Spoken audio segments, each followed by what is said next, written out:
Bring out the talent. Bring out the talent. Bring out the talent. Welcome to Bring Out the Talent, a podcast featuring learning and development experts discussing innovative approaches and industry insights. Tune in to hear our talent help develop yours. Now here are your hosts, TTA's CEO and President Maria Melfa and Talent Manager Jocelyn Allen. I feel like we're dancing like the guys at night at the Roxbury. It was like every single move I just pulled out was either Will Ferrell or Chris Kattan. It was one or the other. I was blending. What is together. love? You're going to give me a concussion with the head crashing I just did. Let's not go there. It's early still. I used to have fun back in the days imitating them on the dance floor. Oh, yeah. Oh, yes. It's so good. You have to, especially if that song comes on, which I feel like it always does. It's like it's opening the dance floor for that type of interpretation. Yes, David.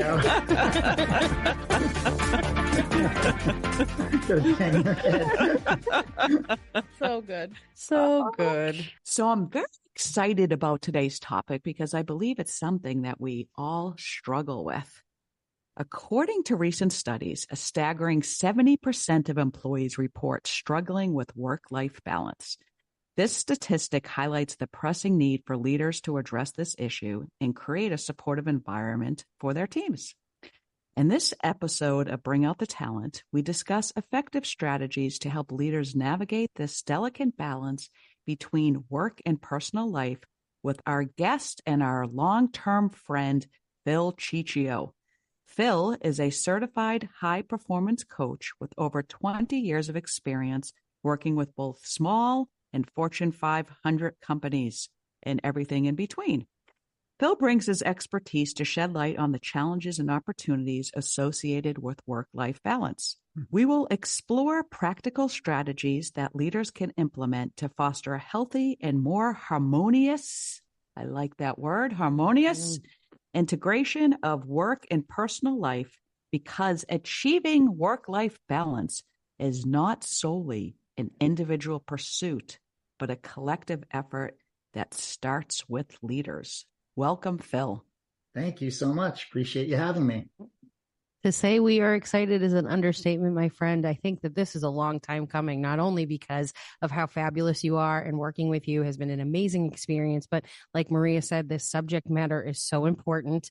We're never going to stop talking about it because it's something that is not a perfect science. Like we were just talking before this episode even started, that it's one end of the spectrum or the other. We haven't quite figured out the middle yet. And what that middle means is different to everybody. But work-life balance, I mean, and like, again, bringing it back, Maria, that word harmonious, like making a harmony between like both of the responsibilities that you have, which is like your professional life and your personal life, and maintaining both of those. So we're reading all over the place about it, especially now, all of the changes that have happened in the world the last 5 years or so, we'll call it that, because it's been just about that long already. When did this become such a big topic? Has it always been that way? And like, has recent burnout factors like played a part in this resurgence of the work-life balance term and conversation? Well, I really believe that it's just been there's more hyper focus now on it, right? I think that work-life balance, it's been out of balance for quite some time. And so if you look back and you really think about it, maybe the boomers sort of started this, right? The boomer trend where mom and dad went to work versus just dad going to work. And so both people at work striving to keep up with the Joneses. Things got more expensive during that period of time. Bigger homes, bigger, nicer cars, greater vacations, kids and activities, all these things accumulated. So the boomers tended to have really poor work-life balance, right? Putting in a lot of effort, extra hours. It was sort of a notch in your belt to have overtime and things like that. And I think that's where sort of the whole idea of working way too much started. But I think it was out of somewhat necessity and somewhat trying to keep up, right? And then if you think about that, so how do we get here?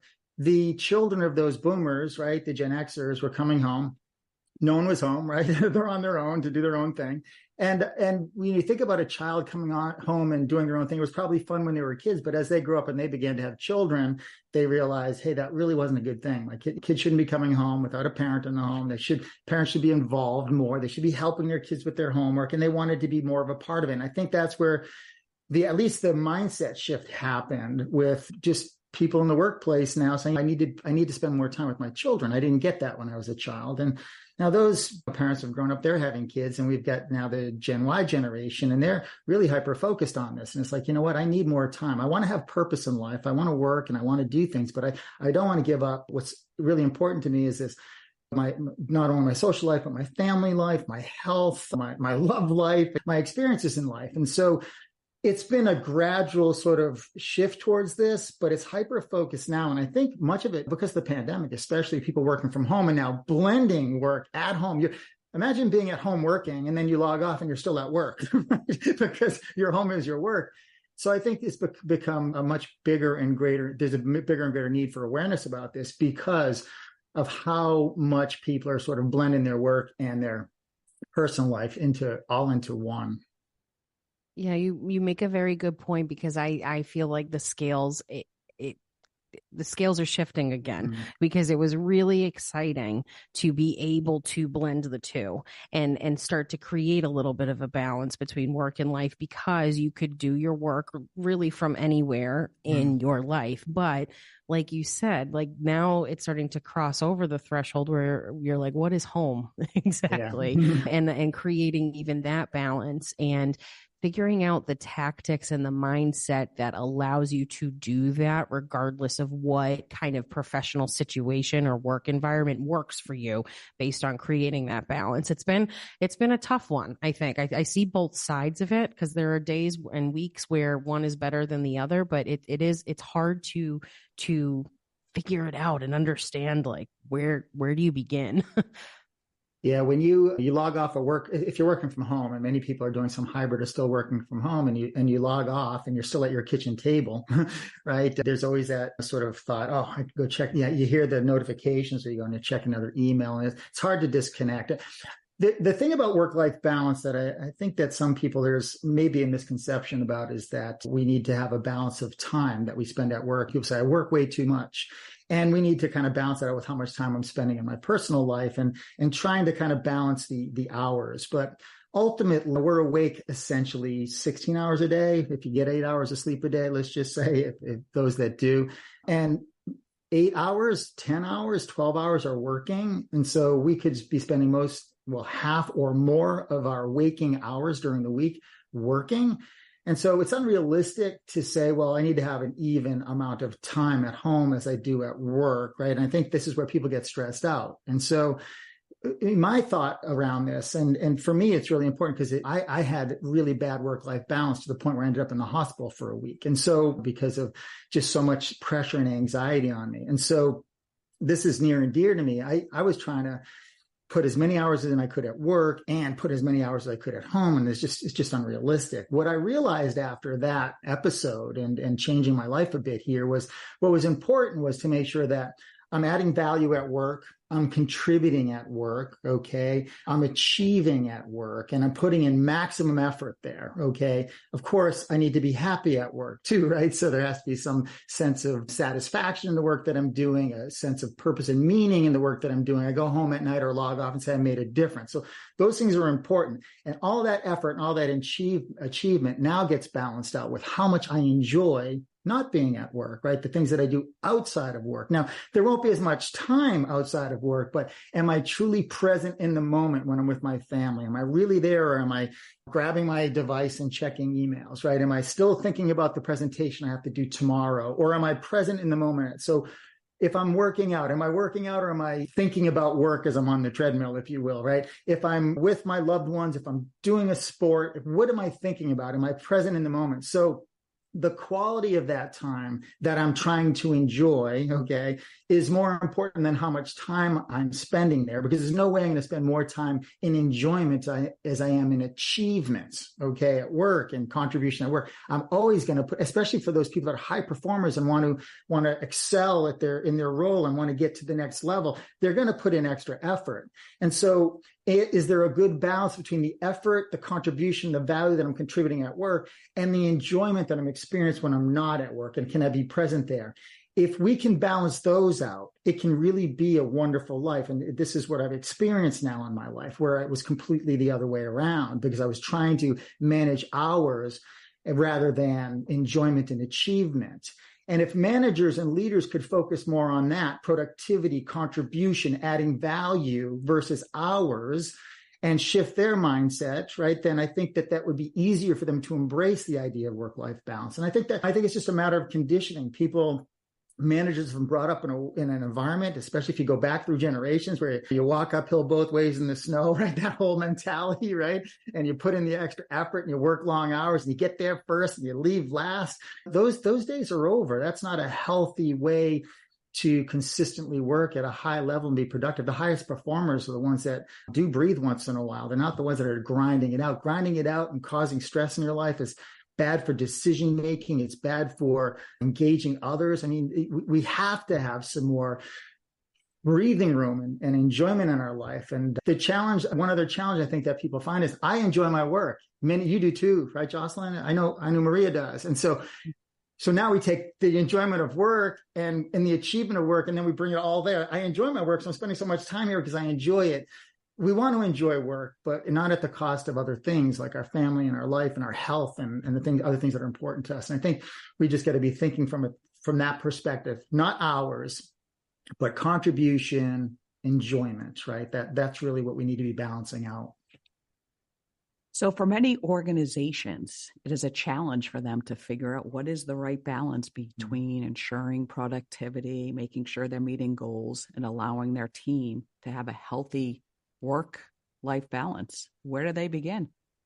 Well, I think there's you could look at we were talking about this before we actually started recording here, looking at what other countries are doing. And you can find that other countries do prioritize longer breaks, afternoon kind of siestas, right? Things like that, where there's a little bit more time for people to re-energize themselves. When I lived in Europe, my lunch break was 2.5 hours. And I'm not suggesting a 2.5 hour lunch break, but we worked a little bit later because of that. But we went back feeling like we just were fully energized, right? You spent a little bit of time at home. It was different. We spent a little bit of time at home. You always went home for lunch with your family, and then you spent some time with your friends at the local coffee bar or whatever. And then you went to work, and you had this sort of siesta, this time in between. And I know that's kind of an extreme. We were and Jocelyn opened up by talking about this. There's the spectrum, right? There's the go to Europe and work isn't the highest priority, but obviously their economies aren't as strong as ours. And then you're here and work seems to be sometimes on the top of the food chain for people. It's like work and then everything else. And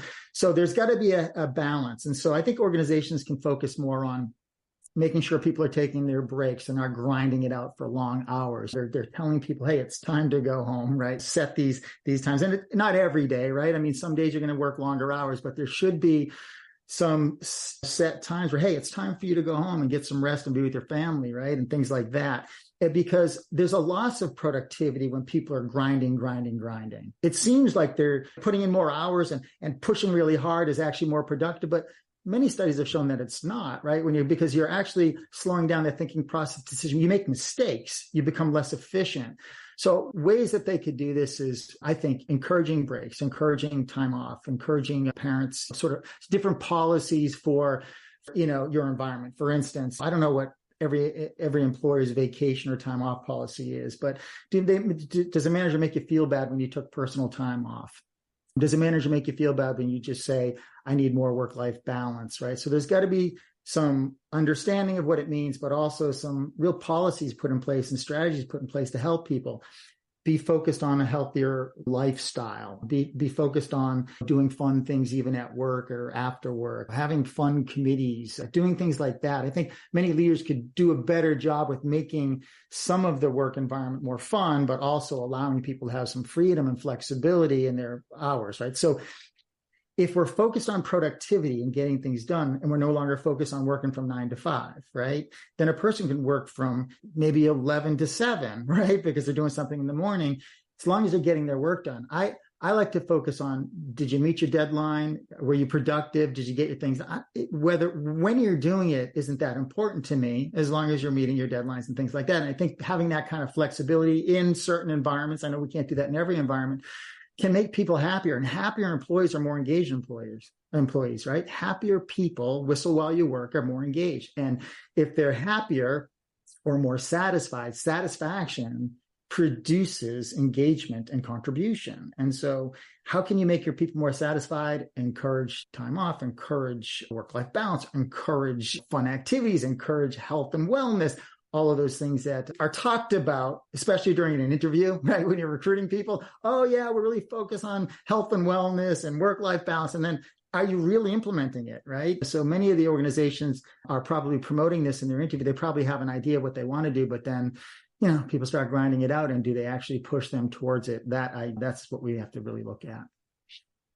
So we're starting 2.5-hour siestas today, Jocelyn. I know, Phil, when you said that, Maria looks at me. She starts nodding her head. You were like, I'm not suggesting 2.5-hour lunches. Maria's like, I am. So I know there's a couple of places that I think would be happy to have us in the area, Maria. So exactly. Off to a Viva, a nice Italian restaurant. There we go. Okay. But again, blending the European with the American lifestyle, we're going to go to Aviva and start our siestas. Fantastic. No, this is important stuff to think about because of all of the changes and because there are so many different ways about thinking about this. A lot of what we think about now in our space too, not only like as employees of TTA, because we do have an incredibly flexible schedule based on the things that you said, Phil, like, do you have stuff going on? Are you still able to make your deadlines and like do what you need to do? Just make sure we know what's going on so we can support you in that. That's essentially that's how we operate. And with the business that we do, it's often how we operate too, because we work with professional contractors who are being implemented in a location, and it's based on deliverables and deadlines and meeting certain goals. So what role, though, with all of these different facets and like things that contribute to being close enough to an employee to understand that they're getting work-life balance, I guess, what role does leadership play in ensuring that that happens, or that message is being delivered? Because if somebody is working from home 100% of the time, how does the hybrid manager help support that? Well, I think that leaders have to take a look at themselves too, right? And are they actually expressing what you're hoping to get out of others, right? Do they have good work-life balance, or are they emailing people all through the night and on the weekends expecting a response, or even not expecting a response, but emailing anyways and setting that expectation? If I get an email over the weekend from my manager, am I supposed to respond to this, right? So their behaviors, right? What they're doing, are they practicing what they're preaching if they're talking about work-life balance? I know that many organizations are talking about work-life balance to recruit more people, get better people into their workplace, but then are they exhibiting that? I think that's important. Also, really talking to your people. What does it mean to have work-life balance to you is different than it is to me, right? I'm sure it is. And so getting clear on what it is for each individual. What does work-life balance mean to you? Somebody might say, you know what? I just need to make sure that I can be home for my children when they get off the bus, or whatever it might be. And that might be all that they're looking for some balance there, to be there, to bring them in, to give them a snack, whatever it might be. Okay. But for some other people, it might be different, right? So I know for me, right, I'll definitely put in more work effort. Obviously, my children are grown up, they're married, they're gone, they're not in the house anymore. So I don't really have to have that kind of focus. So my balance can be a little bit different than somebody else's. There could be somebody that has a parent in the home that they're taking care of, right? So is the manager aware of that there's a dependent in the home that they're caring for, right? Or do they not even know that, right? So getting clear on these kinds of things are important, because each individual's work-life balance, I guess, idea in their mind is going to be different. And I would want to know that from each individual, saying, hey, what does it mean to you? I mean, simply asking, what does work-life balance mean to you? Just be honest with me, because I want to try to help you achieve that if it's possible within the parameters of being productive and getting things done. Obviously, you might be surprised what one person thinks about work-life balance. You might be like, geez, that's so easy to accomplish. I can help you just like that, right? Just we'll shift this to that. We'll move this, right? And suddenly the person feels so much greater. They feel so much more satisfied and happy. And suddenly they're more engaged because they're not stressed out that they couldn't do this one thing, come in an hour later because they like to put their kids on the bus, or they have to take care of a parent, or they have to stop by and do something for somebody else, right? So just knowing what it might be, you'd be surprised more often than not, I think people will be surprised that work-life balance won't be, the response you get from somebody won't be, well, I need to have 5 hours of breaks during the day. I mean, it's not going to be, no one's that extreme. You might have some exception, right? Some outlier, but most people are just looking for one little nugget of extra time or something that they could do differently so they could feel more balanced, and identifying what that is and hopefully being able to offer that would probably be the best strategy you could ever think of. Yes, versus somebody coming in. Yeah, I only want to work Wednesdays and Thursdays between 10 and 12, and I need to leave Fridays at 1. Right. But it's so rare, right? Yeah, you are right, because we have talked a lot about trying to structure a little bit more around what work-life balance means here. We do give a lot of employees flexibility, but we've even considered, do we go to a 4-day work week? And I know there's been a lot of studies, especially in Europe, about that. And it's interesting because when we have had open discussions on that, I did assume that everybody would say, of course, that is what I want. But a lot of people didn't necessarily want the 4-day work week. They would rather have much more flexibility during the week. So if one day, and I know that's what I would rather. I would rather one day somebody comes in and they have to leave at 2:00 to go see their kid's game. And then the next day they might have to work a half hour later to make time up. And then the next day they leave at 1. So, it's just, I think, again, like we're talking about, working to make sure that you get your work done. So yeah. I think that the flex time is probably, most people would say, yes, that's what I want. Most people, if you can create an environment, and this is the challenging part, I think, for a lot of managers, where let's just say you asked your folks, hey, what would you rather have, a 4-day work week or this flex time? And some people said flex time, some people said 4-day work week. If it was possible to accomplish that, where some could have the 4-day work week and some could have flex time, then that would be a great thing. Now, that's not always possible in every environment, right? Because teams need to work together and collaborate, but that would be a perfect way to do it. So, okay, so we've got 2 people that would rather work the 4-day work week, will allow them to do that. The rest of you will do flex time. If you could do that, consensus. I've worked a 4-day work week. I can tell you this, and many of the people in my organization, when we were doing this, worked a 4-day work week. We were way more productive in the 4-day work week. However, there were longer hours, right? So those 4 days, I wasn't able to do much with my family, right? But those other days that I had, I was all in. And so for me, it worked, right? For many of us, it worked. I think it's asking and making sure that in your organization you can accomplish this. But if you could give people the option of either, I think that would make it a really great environment, as long as other people on the team aren't feeling, oh, that person gets to come in at 10 and I have to be here at 8, whatever. As long as there isn't resentment between the teams, if everybody's understanding, I think it can work. But remember, we want to keep team synergy. So we don't want people feeling like they're getting somebody's getting something that they're not because they made the decision that they made.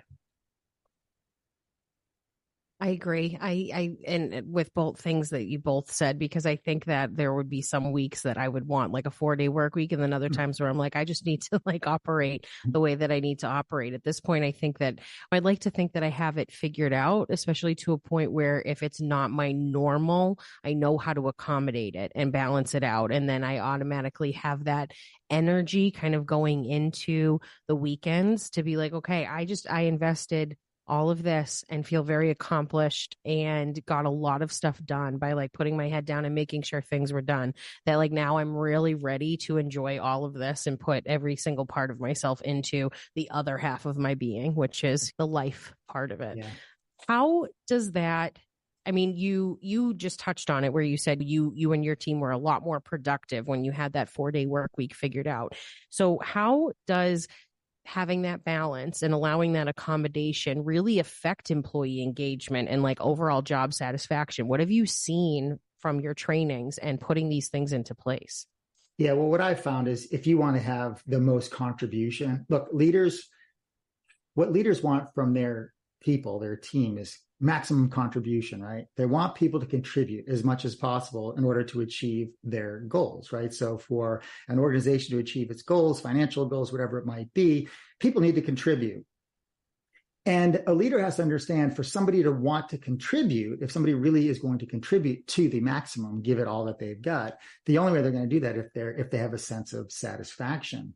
So leaders are looking for contribution, but employees, they're looking for satisfaction, job satisfaction, right? Do I like working here? Are the people fun? Is this environment, does it offer work-life balance? Is my contribution being recognized? When I add value, do people recognize that? Because that creates satisfaction. So while leaders are looking for contribution, most of the people that they're leading are looking for a sense of satisfaction.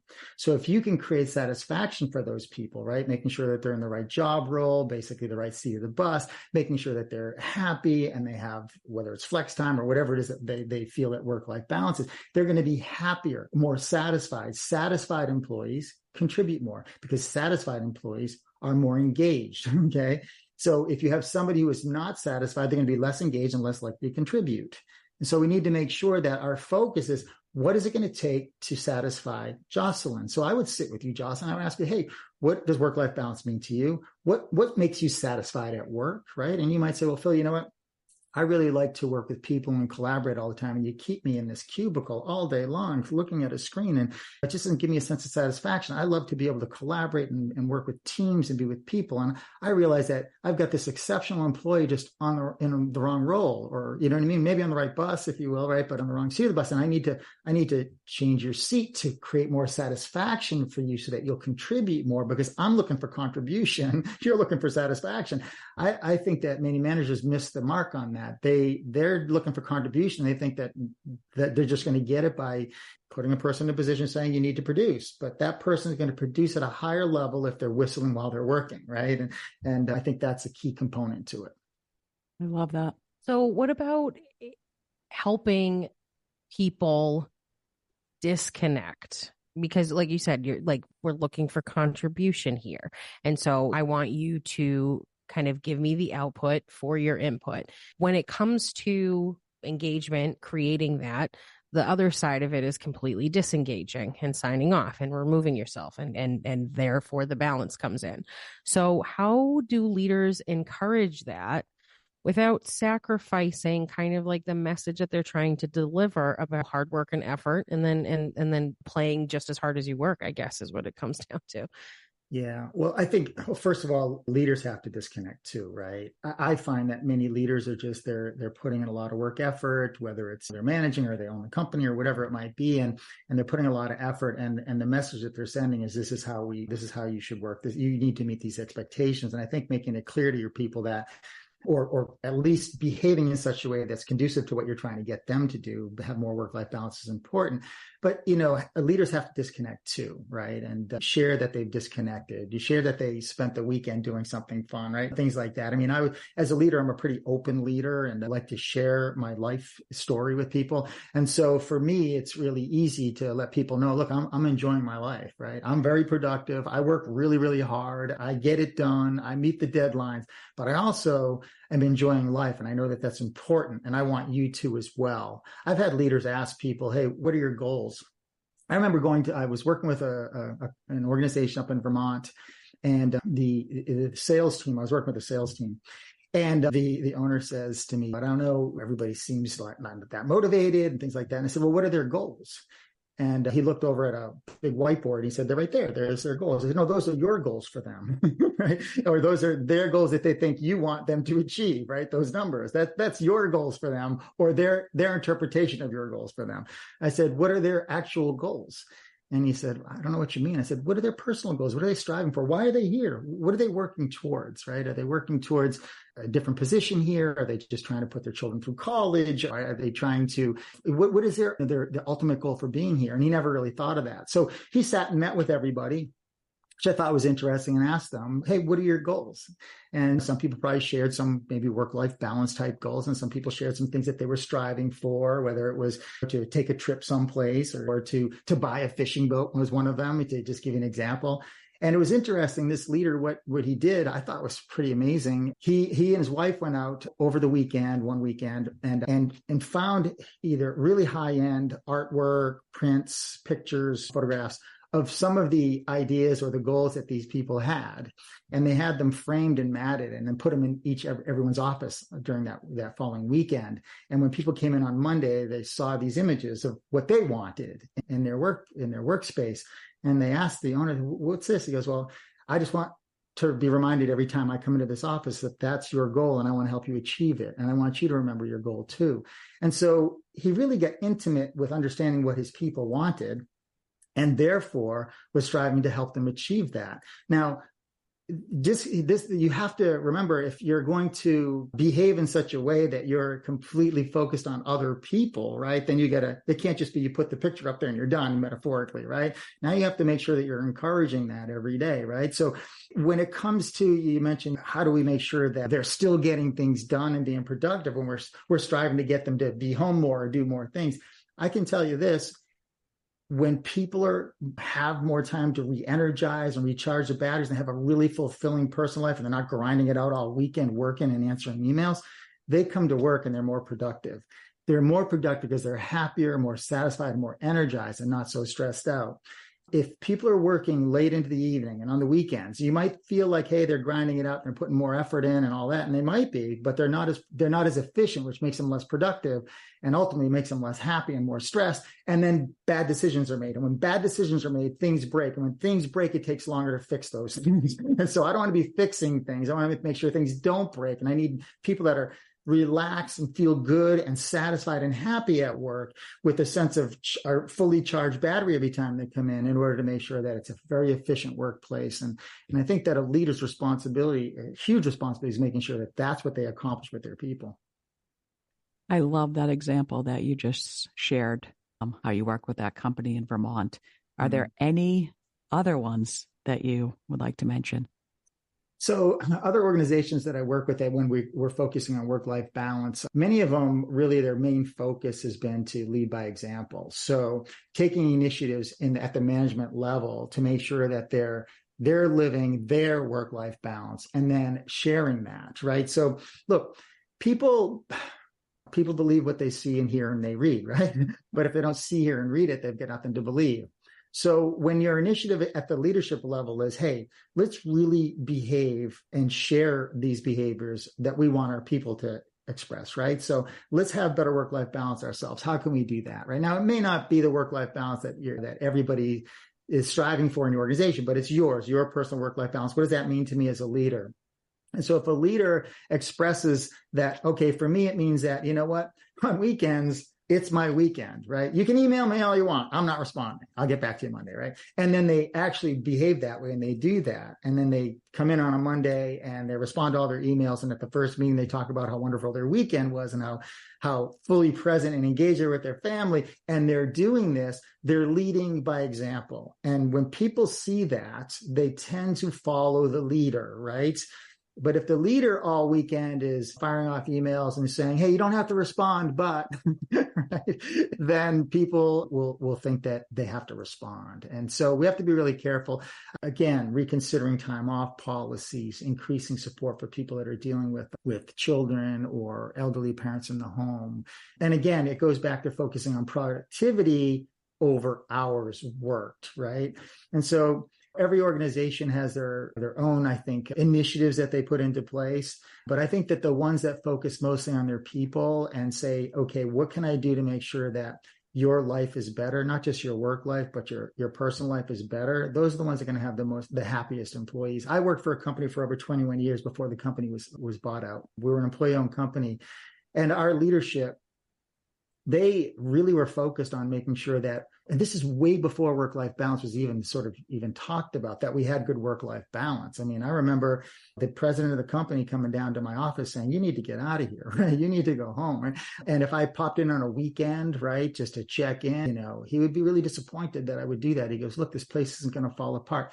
He practiced what he preached, but he also impressed upon me the need to have my own personal life. Now, I know that he knew, right, that if I was more energized and enjoying life and golfing and doing the things that I love to do, that I'd come back to work and be happier. And if I'm happier, I'm going to produce more for him.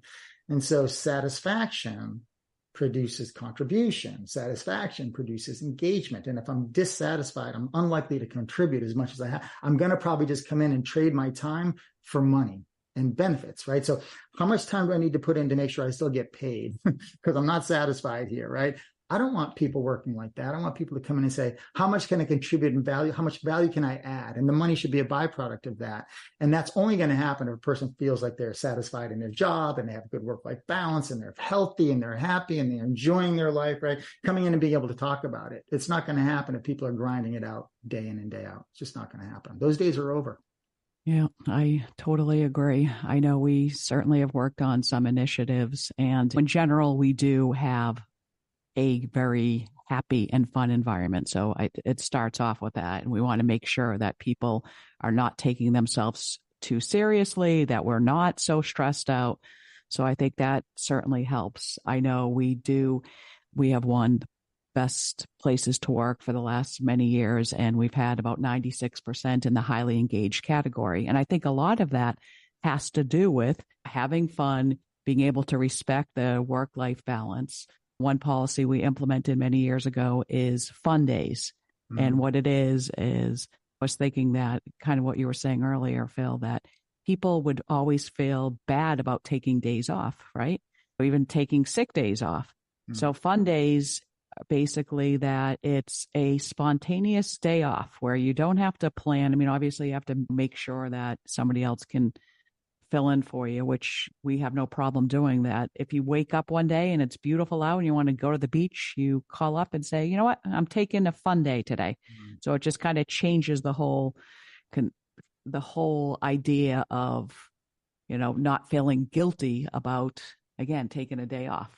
So that's really powerful, because most people, if it's a really sunny day and they want to go to the beach, they're going to call up if they don't have a supportive work environment that supports this healthy work-life balance. They're going to call up and they're going to lie about how they're sick or something. Right? Yes, exactly. Right. And then they're going to feel and then they feel guilty, right? And yes, feel guilty. Or so you want to be able to say, hey, look, I'm taking a fun day, and that's okay. And nobody's gonna resent you for it or criticize you for it. That's a really, really great way to do it.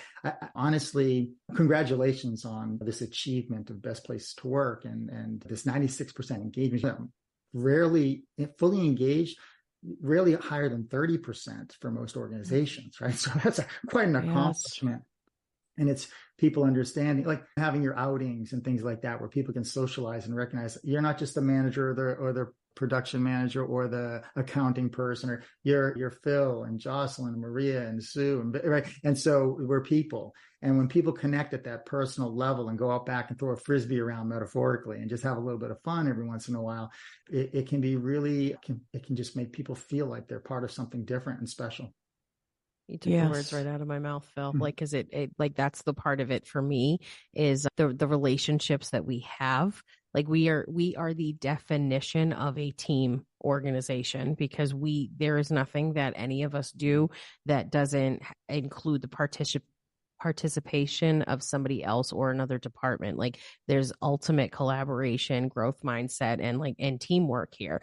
And so on a regular basis, I'm interacting with my colleagues and my friends. Like I know so many things about them because we interact on different opportunities and different talent resources and different initiatives that I'm getting to know what they're doing and helping them do that professionally, but getting to know who they are. And then it's just a continuous thing where it's like, oh, hey, Phil, like how was that the golf course last week, sports ball things, right? Because I know that about you. Like I know that you're an avid golfer and that fun days are probably the greatest thing that you've ever heard. Because I know that there's been a really nice Wednesday where you were like, wow, I wish I could call out right now. Oh, like you could do that here. Like, so I like, it's all of that where it does make me want to put in the work to enjoy the time, because like I enjoy both sides of it and I know what's expected from all of us based on that and the environment that's been created around it. And Friday off this week. Oh, that's the other thing. We have a 4-day weekend coming up because of this lovely lady on the second microphone here. Those are the things that has a greater impact than sometimes just some bonus or something like that, right? To get a 4-day weekend, who gets that, right? And so doing things that really stick in the heart of an employee are important, right? So this fun day thing is a great example. How think about this. I'm able to call up and say, hey, Maria, it's just beautiful out there. Some of my buddies want to go golf and I'm going to go golf and I don't have to lie to you. And you're like, go do it. Have a good time. And I go do it. Do you know that I'm going to put my head through a brick wall for you, working for you after that, right? You know what I mean? Like that you would just, because most people that I've golfed with during the week are like, oh yeah, my boss ever finds out, don't post anything. Like so afraid, right? All these things that people are like sneaking out. Imagine grown adults, we're talking in their 50s, right? Oh yes. Having to sneak out to the golf course. Oh, absolutely. That feels horrible to me. Right? Like I remember I worked for this guy a long time ago and he was short-lived, but my wife wasn't feeling well. And so she was going to go see the doctor. And I said to her, hey, I want to come. I want to be there. So during my lunch break, if you will, now I was a salaried employee, right? So it wasn't like I was hourly. I went and I met with her at the doctor and it went obviously over my lunch break, probably 2 hours or so. And I came back and this guy's like, where were you? I'm like, my wife wasn't feeling good. So I wanted to make sure that I was with her. We were at the doctor's care. He goes, hey, you need to let me know something like that's going to happen. And I get where he's coming from, but he made me feel like I was in third grade. Like I'm a grown adult dealing with a family issue. And it just made me feel horrible. You can see after that, just that one interaction, how dissatisfied a human being could be working for somebody like that. And how I'm the type of person who's still going to grind it out and contribute, but how I'm looking for another place to do that. Right. Yes, absolutely. You're looking for another place to do that for somebody who can appreciate you and doesn't treat you like you're in third grade. So yeah, obviously we don't want everybody just taking fun days every day. People got to get things done. So, we're not going to open up the door that wide. Right. But just having the ability to be honest and say, hey, look, it's beautiful out. It hasn't been this nice out in weeks. I just want to get out. And I got coverage, right? I got coverage and I'm going to make it up without even having to say it. What a wonderful work environment that must be. I can see why you have 96% engagement, but it's commendable. Thank you. Although I do send emails sometimes on the weekends. Don't do that. not a lot, but sometimes what happens is that's the time I catch up. Yeah. So you do it without expectation. Yeah, like you do. Like I'll come in and I'll be like, oh, Maria's doing some research. Yes. I see. Yes. And a lot of times I am a night owl. So my favorite time to send emails is like after 11 p.m. Yeah. So true. And every once in a while, I'll have some employees that will respond and I'll tell them to get to bed. But it sounds like people know, right? So if people know that, hey, it's just you doing it and you're not expecting them to respond, that's one thing. But the way that I typically like to do that is I like to just draft the email and then schedule it to send them in the next morning, right? So sometimes you'll get emails from me at 8 o'clock. Like everyone's getting an email at 8 o'clock. And it's because I drafted the email at night when I had a little bit of time. If my wife was doing something, I was like, you know what, I'm going to bang out a few emails. And then I don't send them typically at night, but I'll schedule them to just go out in the morning, right? So that the expectation isn't to respond to me at night, because some people do, and then I feel badly when they do. I'm like, dude, you don't have to respond to me. So I try to schedule. I mean, if your email platform allows you to do that, it could be a good way. Yes, because a lot of times I'm doing it on my phone. So is there a way to do a delay send on my iPhone? We should look into that. I know we should do put that. A tech meeting on right after this. Although, first time I used delay send in a while for Mother's Day, and it went out like 5 days later. So I sent it on like Friday. I swear to God, I don't know. Like I sent it Friday to be delivered at like 2:30 in the afternoon. I did it Friday morning. Yeah. Oh, and then, yes. No, I remember. Yes. And then it came out on like, Monday afternoon or something. So I don't know what happened. So you were like, well, anticlimactic. Happy pass to the moms. Like we really did. I did want you to know that you were appreciated. I hope last week you had a nice day. Yes, exactly. So no, there's a lot, but I know what I was thinking too about fun days. People are kind of scheduling them a little bit in advance, which I guess is okay. The original idea was kind of like the last minute spontaneous thing. And I don't think people do the last minute spontaneous as much, but we'll have to talk more about that. We will have to talk more about, because I agree. Okay. I don't think it's not, it maybe like for the Monday, it's the Friday kind of Yes. thing, like it's being scheduled. Yeah, there's flexibility there too. There is, and it was supposed to be kind of the last minute. I mean, people used to do it a lot more, like last minute, and now it's kind of become more of but we'll talk more about that. Yeah.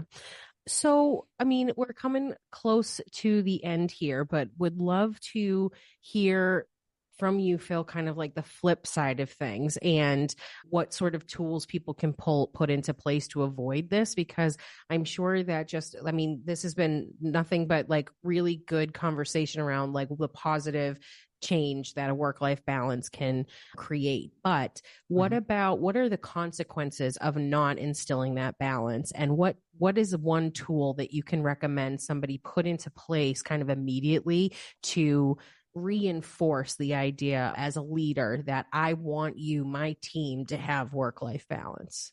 Well, the consequences are burnout, unhappiness, stress. Those are the consequences. For me, the consequences are even more severe than that, where I actually dropped to the ground and was ambulanced to the hospital, right? So burnout, unhappiness, and stress. But I think that if managers really focus on how much an individual is contributing versus how much time they're putting in, is really important. So how much is an individual able to contribute while still having life enjoyment? And so that is an individual question to ask. So if I was going to say what's one strategy or tool that I would share, it would be I would sit with each individual employee as a manager, and I would say, I want to make sure that you're contributing as much as you can here, right? In such a way that you feel like you're having a sense of achievement, okay, and we're meeting our mark here. But I still want you to have life enjoyment. And so how can we accomplish that? What could I be doing better as your manager to accomplish that, where you're contributing here and you're achieving, but you're also having life enjoyment? Just speak with them, right? And be open-minded. You might be surprised at what they want is so much smaller than you could imagine, right? It could be something so simple that you would be shocked and you say, I wish I thought of that 4 years ago, right? So something like that. But you set the bar too as a manager. All managers are setting the bar. Make sure you're creating a culture of work-life balance, right? A culture of work-life balance means that people believe, because culture is what a group of people believe, that work-life balance is important to this organization. And so the only way people are going to believe that is if they see it, right? So we got to create this culture that work-life balance is important. So again, we look at some of the strategies, right? Offering flexible remote working, flex hours, or 4-day work week, as you suggested. Focus on productivity rather than focusing on hours worked. Encourage breaks where people aren't taking a break. When people work from home, sometimes they never even take a break, right? So regularly review workloads, right? So what is the workload of each individual, and is it overwhelming, right? If they are overworked? Lead by example. Consider your policies when it comes to time off. Sounds like you have a great one, right?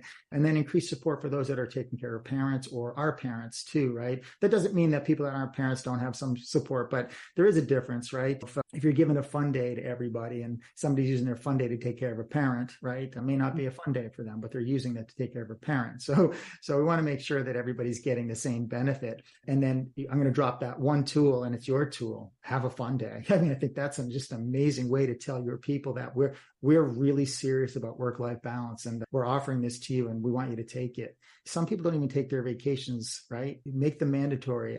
There's organizations that I've done work with that they used to say, well, if you don't take your vacation, we'll give you the money. And people took the money. Never. I would never recommend that.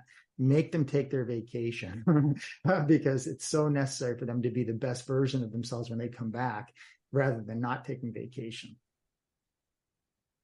Time is money too. You know what I mean? Just as satisfying as it is to feel fulfilled financially from the job. I mean, your time is just as much of an investment that you need to take.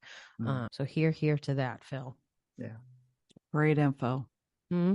And while we're on the subject of fun days, fun times, just having fun in general, I think it is time for the TTA 10. It's the TTA 10 final questions for our guest. All right, Phil, not Philip, but Philip in our hearts. We are here for the TTA 10. We talked about this briefly before we started recording. Fun little segment. I'm going to ask you questions. We're going to put 90 seconds on the clock, and the goal is to answer them in less than 90 seconds. And if you do, you shall be celebrated. If you do not, you shall not be. But it will be fun either way, my friend. I promise you that. So the first question, not included in the 10. Are you ready? I'm ready. Okay, cool. David, can you please put the time on the clock? 90 seconds on the TTA 10 clock starting now. All right, Phil, who is your favorite SNL cast member? SNL, I don't watch SNL, so I don't really have I couldn't give you a good answer there. Oh, no. Okay, that's fine. I'll skip it. What song will cheer you up no matter what mood you're in? It's called Love of My Life. I actually wrote it for my wife. Oh, if you could live anywhere in the world, where would you live? Right where I am right now. Okay. So knowing that you're an avid golfer, tell me the best course you've ever played on. I was in Bermuda. It was called the Ocean Club. It was absolutely amazing, and I was not worthy of it. Oh my gosh, neither are we. You order a chicken and an egg from Amazon. Which is arriving first? The chicken. What is 6 minus 3? 3. How much is that doggy in the window? $25. Name any hot pepper. Habanero. What is a TV show that you are always recommending that people start streaming? I don't watch a lot of TV, but recently I watched this show called The Americans, and it's been interesting, so I would say that. Okay. Settle the score once and for all of us here in New England. Is the correct terminology on Cape or down the Cape? Down the Cape. Okay, there is our 10. David, can you give us Would you like the results? Please? Yes. With a time of 1 minute and 17 seconds, including a long-winded question by Jocelyn, Phil is indeed a TTA 10 champion. It wasn't even close. So, Phil, we like to set the mood appropriate for the guests, so therefore... Perfect. Don Cicio. They had the Godfather marathon on this weekend, so I actually watched several of them. Yeah, I get a comment because they have Don Cicio there, and that's my last name, too. That's right. It's in Corleone, so it's just a couple of towns over from where I'm from. Well, for the record... Felicito Cicio, Logoglio della Sicilia. Congratulazioni per aver un nuovo successo su TTA 10. Hai affronto la sfida con l'audacia tipica del popolo siciliano. And for our English-speaking listeners, Phil, the pride of Sicily, congratulations on successfully navigating the TTA 10. You stood up to the challenge with the trademark boldness of the Sicilian people and kicked butt, much like the geographical outline of Italy booting whatever that silly little island is at the end there.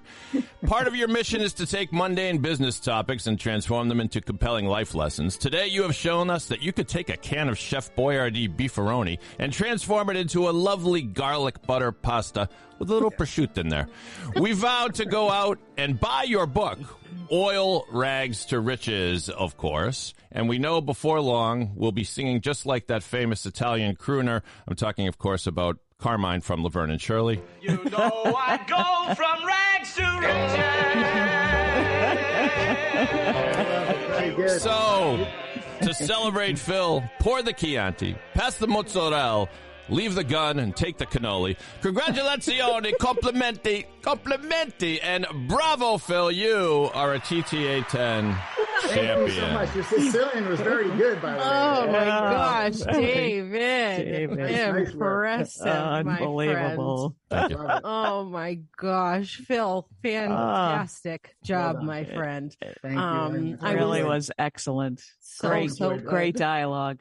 Yes, it was. Yeah, you created a lot of really good flow and allowing us to storytell and ask more questions and engage. It was fabulous. Really, really, really fun episode. I enjoyed it. As well. So thank you for allowing me the opportunity to work with you. Appreciate it. Thank you so much. For more information on Phil and bringing work-life balance into your organization, visit us at thetrainingassociates.com. We'll see you later.